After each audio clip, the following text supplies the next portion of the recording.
اسے خوشی سے معمور کرتی ہے۔ انجیل جس کی وہ منادی کرتا ہے خدا کی عظیم قوت ہے جو مسیح کے وسیلہ سے تمام انسانوں کو بچانے کی خواہش رکھتا ہے۔ پولس اس کے پیغام کو پھیلانا اپنی ذمہ داری محسوس کرتا ہے۔ جو بھی اسے سننے کا خواہش مند ہے وہ جانتا ہے کہ اس نجات بخش قوت سے انسان کی زندگی تبدیل ہوئی ہے۔ قید میں ہونے کے باوجود پولس کو یقین ہے کہ ہر چیز انجیل کی بشارت میں اپنا حصہ ڈالتی ہے۔ اسی سبب سے وہ خوشی سے معمور ہے۔ وہ فلپیوں سے بھی التماس کرتا ہے کہ چاہے کچھ بھی ہو، یہاں تک کہ تفادات اور مخالفین کے درمیان بھی خوش رہو۔ ایمان میں مسیح کا غلام بن کر ہر مسیحی شخص قیامت المسیح کے جلال میں شامل ہونے کے لیے بلایا گیا ہے۔ یہی وجہ ہے کہ پولس فلپیوں سے بھی درخواست کرتا ہے کہ وہ وفاداری کے ساتھ اس کی تعلیم پر چلیں اور جھوٹے استادوں کی حوصلہ شکنی کریں اور انہیں خاموش کریں۔ مسیحی زندگی ایک مقابلہ بازی ہے اور پولس اپنے آپ کو ایک اسٹیڈیم میں دوڑنے والے کی حیثیت سے دیکھتا ہے۔ سب کچھ جو پولس کہنا چاہتا ہے بہت ہی قابل قدر اور اہمیت کا حامل ہے، لیکن دوسرے باب کی 5ویں سے 11ویں آیت توجہ کا مرکز بنتا ہے، ایک دلکش خلاصہ کے طور پر جس کی بنیاد ایک قدیم لتوریائی آبادی گیت پر ہے۔ وہ مسیح کے نسب العین کو پیش کرتا ہے۔ یہ رسالتی مقصد وہ اہم مقاماتی تبدیلیوں میں آشکارا ہوتا ہے۔ پہلی یہ کہ مسیح خدا کا بیٹا اپنی آزاد مرضی سے اپنے آپ کو حلیم بناتا ہے، اپنے آپ کو اپنے جلال سے خالی کرتا ہے اور انسانی کمزوری میں شراکت کرتا ہے۔ دوسری اہم منتقلی یہ ہے کہ خدا باپ سے بلند مرتبہ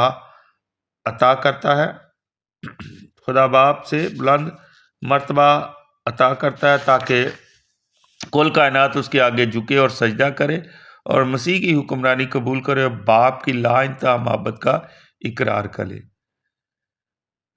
پولس فلپیوں کو نصیحت کرتا ہے کہ کسی بھی چیز کے کھونے کے ڈر سے خوف کے بغیر مسیح کی تقلید کریں اور ہمیشہ مسیح اور اس کے بھائیوں اور بہنوں سے متحد رہنے کی کوشش کریں۔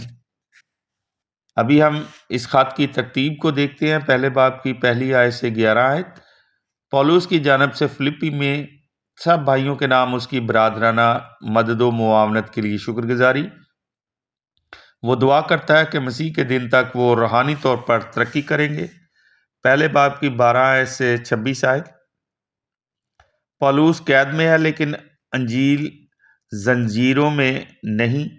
پولس مسیح کے لیے زندہ رہتا ہے اور انجیل اس زندگی کو متحد رکھتی ہے۔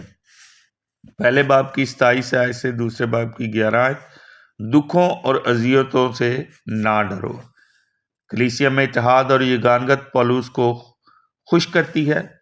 اس کو قائم رکھنے کے لیے اس فروتنی کو عمل میں لاؤ جو ہمیں مسیح نے دکھائی ہے۔ مسیح نے اپنے آپ کو جلال سے خالی کر دیا اور اپنے آپ کو حلیم بنایا۔ خدا نے اسے نہایت بلند کیا اور خدا باپ کا جلال اسے بخشا۔ دوسرے باب کی 12 آیت سے 18 آیت مسیحی نور کے بیٹے اور بیٹیاں ہیں، وہ شادمان رہتے ہیں اور شادمانی پھیلاتے ہیں۔ دوسرے باب کی 19 سے 20 آیت پولس فلپی میں تیموتھوس اور ایپرفدیتس کو بھیجتا ہے۔ تیسرے باب کی پہلی آیت سے 11 آیت برے کارندوں سے خبردار رہو۔ پولس ایک پرجوش اور غیرت مند فریسی تھا۔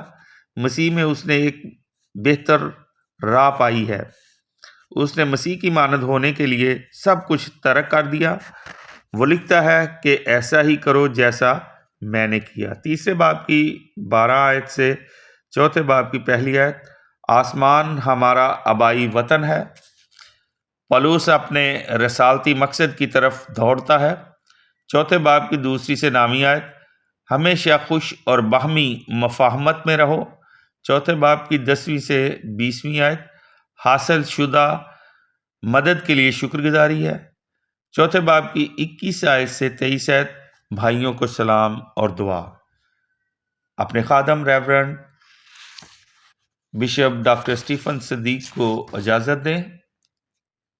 نیکسٹ بائبل اسٹڈی میں آپ کی خدمت میں کلسیوں کے نام خط کی کنجی کے ساتھ آپ کی خدمت میں حاضر ہوں گا۔